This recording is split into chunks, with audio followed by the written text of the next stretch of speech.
lutte contre le terrorisme. Et là, on a dit la lutte contre le terrorisme est considérée comme légitime.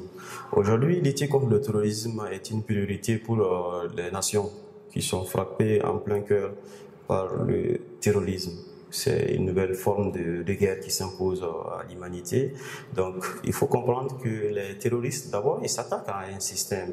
Donc, si le système ne leur convient guère, ils s'attaquent à ce système-là.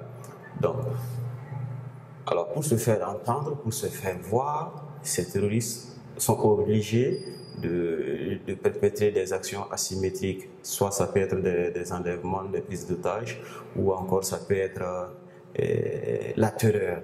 Parce que s'aimer la terreur, ça fait partie de leur objectif, ça fait partie de leur plan.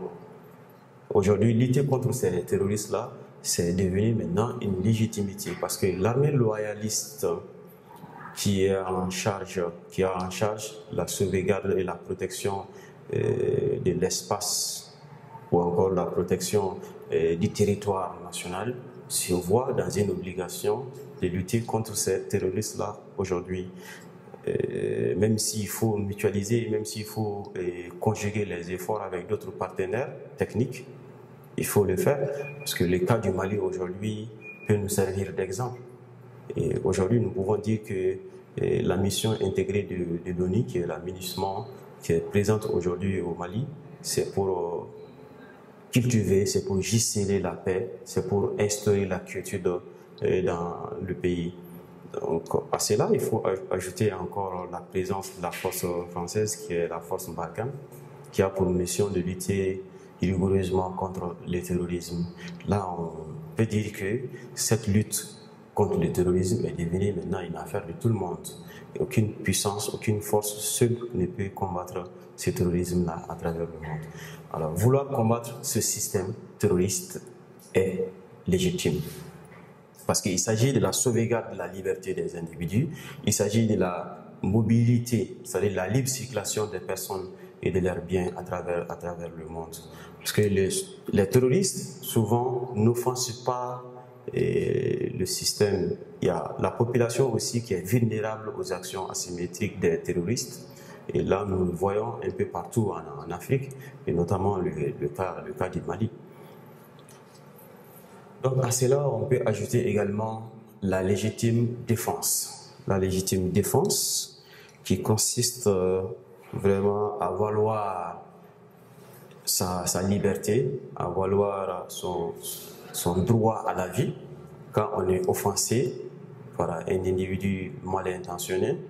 Alors, il va de soi que vous vous défendiez, mais à armes égales.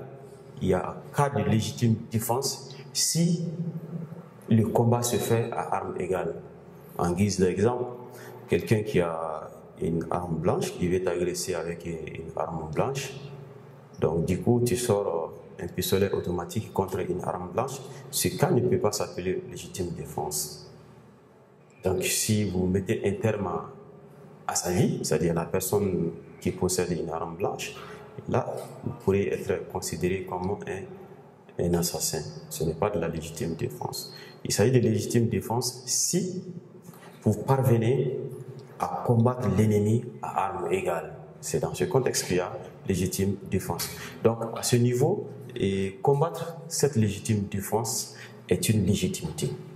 C'est une légitimité à partir du moment où vous sauvegardez votre vie, vous sauvegardez votre liberté, vous sauvegardez votre droit à la vie. Donc, dans ce cas, la violence est légitimisée. Donc, on se protège, on sécurise sa dignité, on sécurise sa personnalité, on sécurise sa vie. Donc, dans ce cas de figure, nous pouvons soutenir que l'usage de la violence est souvent nécessaire dans la société. À cela, on ajoute le passage de Proudhon qui dit que la guerre est inhérente à l'humanité et doit durer autant qu'elle fait partie de la morale. Donc, c'est Proudhon qui le dit, ce qui veut dire qu'il ne peut pas avoir une paix totale, une paix universelle dans le monde. S'il y a la guerre, c'est qu'il y a la paix.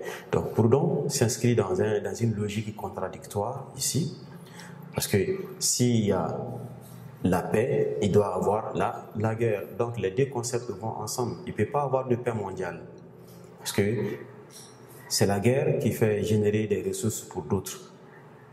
Si nous essayons de voir un peu l'impérialisme à travers le monde ne peut pas vivre un instant de paix. Parce que s'il y a la paix, les intérêts seront menacés quelque part. Donc, il faut faire agir les armes pour que l'intérêt soit sauvegardé. Ça, c'est l'exemple des puissances qu'on peut énumérer ici, entre les grandes puissances et les pays dominés par ces puissances-là. Alors, il y a la guerre à ce niveau-là. Donc, ce qui veut dire que c'est dans la tête des hommes que naisse la guerre et c'est dans l'esprit aussi des hommes que naisse la paix. Donc, en ce moment, nous devons vraiment laisser une place à la morale universelle pour sauvegarder les valeurs humanitaires, pour sauver les valeurs qui restent encore aux hommes dans ce monde-là.